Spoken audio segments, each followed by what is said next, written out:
Hey there, everyone, and welcome to Moving Through Fear. My name is Alan. We're going to talk about um, self care and all the buzzwords that would include well being and work life balance. And I learned this recently from what I'm taking up. So, I'm taking a course right now for the health professionals, and the goal here is that what I will learn there, I will pick it up and share it as I conduct my classes when it comes to yoga, meditation, even workouts. And say I'm expanding to retreats, facilitating workshops, and other courses online. And this is the first time that I am using this mic setup with its own tripod stand. And it's connected, the cord is connected to an adapter um, with a USB-C going to my other phone. And at the same time, I'm recording um, video through my iPhone. So let's see what happens. And this is the point here is I wanted to post more of my podcast episodes on YouTube. And maybe, so while I do my podcast to major podcast platforms, I'll be posting content as well on YouTube. So there. Now we talk about self-care, and while I don't have anything against self-care, you notice that most of the time it's instant, it's quick, and it's accessible. Now those three um, words, accessible, quick, and instant, these are the things that are common nowadays. And while it is nice to have, there is no long term benefits that entail taking a self care um, approach. I'm not gonna hate on those who are promoting this. And this is really good, especially there's too much pressure going on while we are having this pandemic. And while we're transitioning to searching and struggling for the new normal, there's no such thing as a new normal, guys. Just to give you a nudge on the head. It will take more years. We are just in the second year of COVID 19, and I doubt as new developments on boosters and even intake of medicine that would, give an instant cure or um, at least avoid the long term effects of COVID. We have to respect science, and at the same time, we need to be resilient and not the Pinoy resiliency that I wanted to discuss on some other episodes, but the resiliency of wanting to survive, right? When it comes to self care is for short term. That is why it presents to us as instant and quick, or yep, it is short. When it comes to self-care, you would notice it's the same old, like for example, if you want to go to facial care, or maybe have your manicure pedicure, maybe you needed to work out, or maybe you just need an instant or a quick remedy from your from that slump, right? From that occasional slump. And while it is good, we tend to have this um, violent routine that whenever we're pressured, we're going to step back and then we're going to find and look for something that would give us this instant relief. Now, I'm not, I don't want to be scientific about it, but with our nervous system, so you have the sympathetic and the parasympathetic nervous system, and also there's the vagus nerve or the vagus nerve. Just correct me if whichever is correct, right? And the the the the parasympathetic nervous system that we have, there's a part in our brain. It's called the amygdala, on which case that signals our body to fight or flight.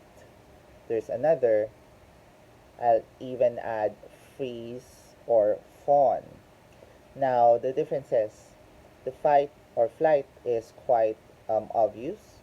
When it comes to freezing, it's the point wherein there's the threat, okay, and your body couldn't um, choose between facing it, facing the threat, or fleeing from it. So that's the fight or flight.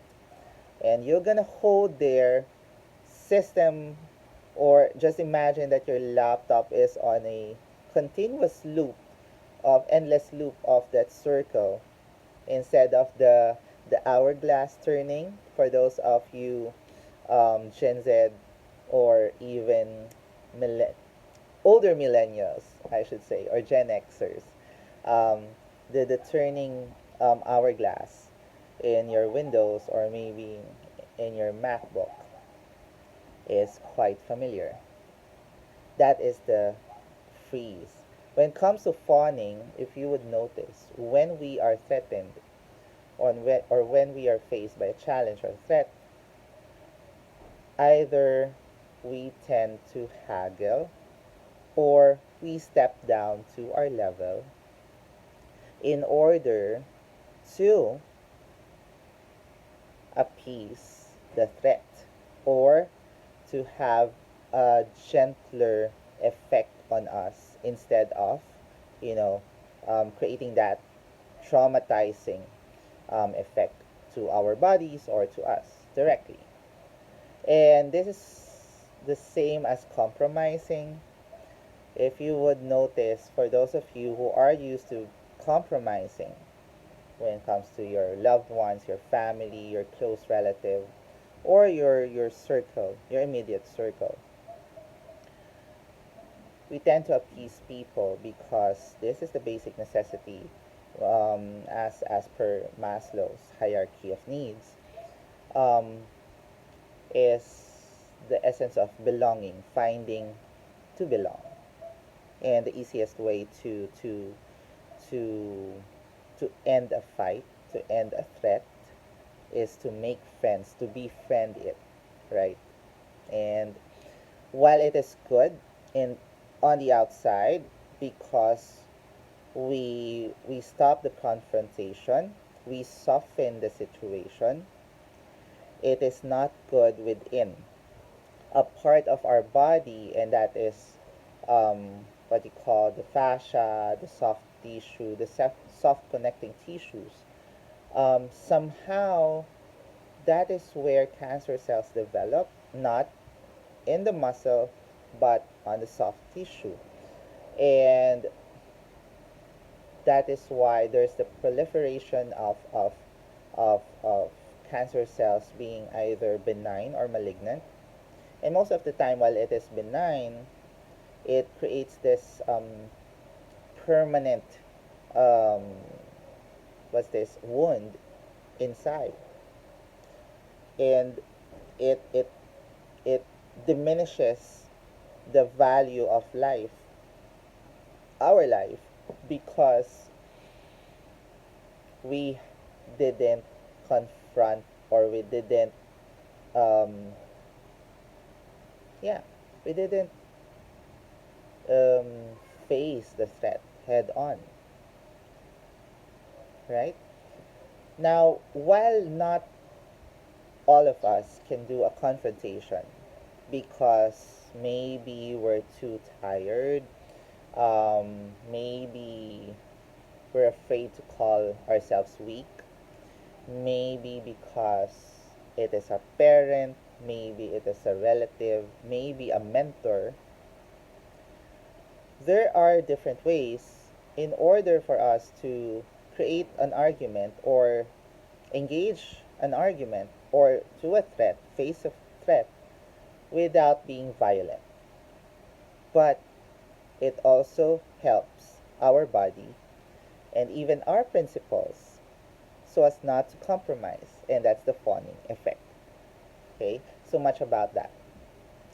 And that is why I mentioned that self-care um, is a quick remedy with no long-term benefits.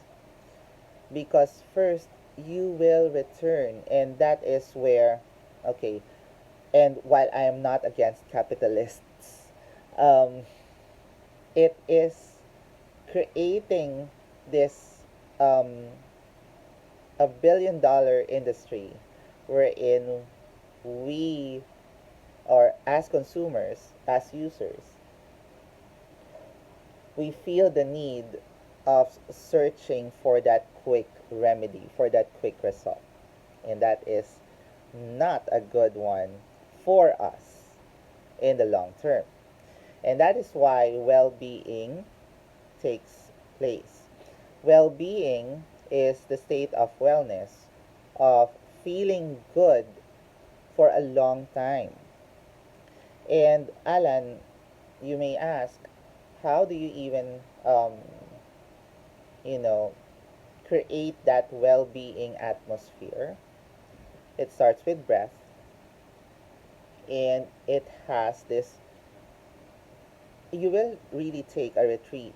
And while most of us think of retreats, um, in, we associate retreats as going out of town, maybe going out of the busy streets of your city, of your neighborhood. Why not wake up at 4 a.m. or wake up when no one is awake and enjoy the quietude, or meaning to say the solitude of being silent and just listening outside. That is the best time for you to meditate, for you to have or practice mindfulness. And I know, it is a boring practice for some, especially for those of you who are used to having or to being busy because of work. And that is the effect. When we couldn't anymore find time to stay silent, to keep quiet, and internalize or have this introspection, that is the moment that we know this self-care methods are just a temporary solution, and it will trigger the brain to have this you know um, shutdown. It will come to a point that everything is numb because you will search for different ways to find that self-care, and it will be a vicious cycle. Like I mentioned before, it will be a vicious cycle. Okay, now to end this discussion,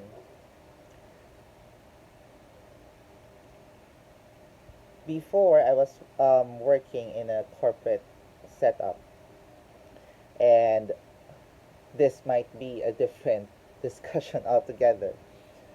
But before, we keep on talking about work life balance.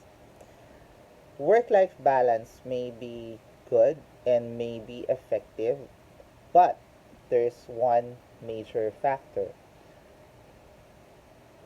If your passion, your dedication, your life is your work, or what sustains you to pay your bills, to pay your consumables, then there's no such thing as work life balance. And it will really burn you out because you will keep on searching for that something that is unattainable in the first place. If you are, say, a yoga teacher or a fitness coach, and you keep on creating these contents online, maybe searching for cold calls, for potential clients, and then finally getting that um, real client that would subscribe to your services, it is it will take time. It will take much of your time, and the 24 hours seems so long, or not seem so short rather, because you dedicate yourself to programming, to finding that right program for your client. And if you're that person like me that, you know, tend to be OC, tend to be really careful, whatever it is that fits your client, then the 24 hours would be short. And crying and looking for a work life balance is quite impossible. And that is why we tend to, that is why I needed to discuss this. For fitness, wellness, for service industries, especially those working for their passion, work life balance is not a thing that would be possible. And that is why we use the term well being, because that would lessen the result of a burnout. So remember, um, whenever we try to search for a work life balance, there is the immediate result of a burnout. When you feel that you're raising a white flag and you say work life balance, everyone, then for sure you are at the risk of burning out. That will be another episode, I guess. For now, I wanted to clarify the terms. When it comes to self care has its results, but would you would expect short term and instant gratification, just like what we have on, on your social media. And work life balance is not possible if you're working to sustain your life, to sustain your passion, to sustain your bills.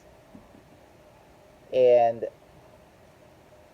burnout is already a risk if you are in search for a possible work life balance. So try to attain well being. Try to practice well being. Start with breathing slowly, catching your breath, tuning in, and grounding yourself. But Alan, my senses, they overwhelm me. And that's the point. Having a discipline to see things clearly beyond what is being seen, that would be a long practice. Are we afraid of learning something new, being bad at it at first? But try to master it, and then maybe, just maybe, we will soon realize the true effect, the long lasting effect of well being. Thank you so much. This has been Alan. I hope you enjoyed this, you know, very first episode of Moving Through Fear. Have a good day, everyone. Bye.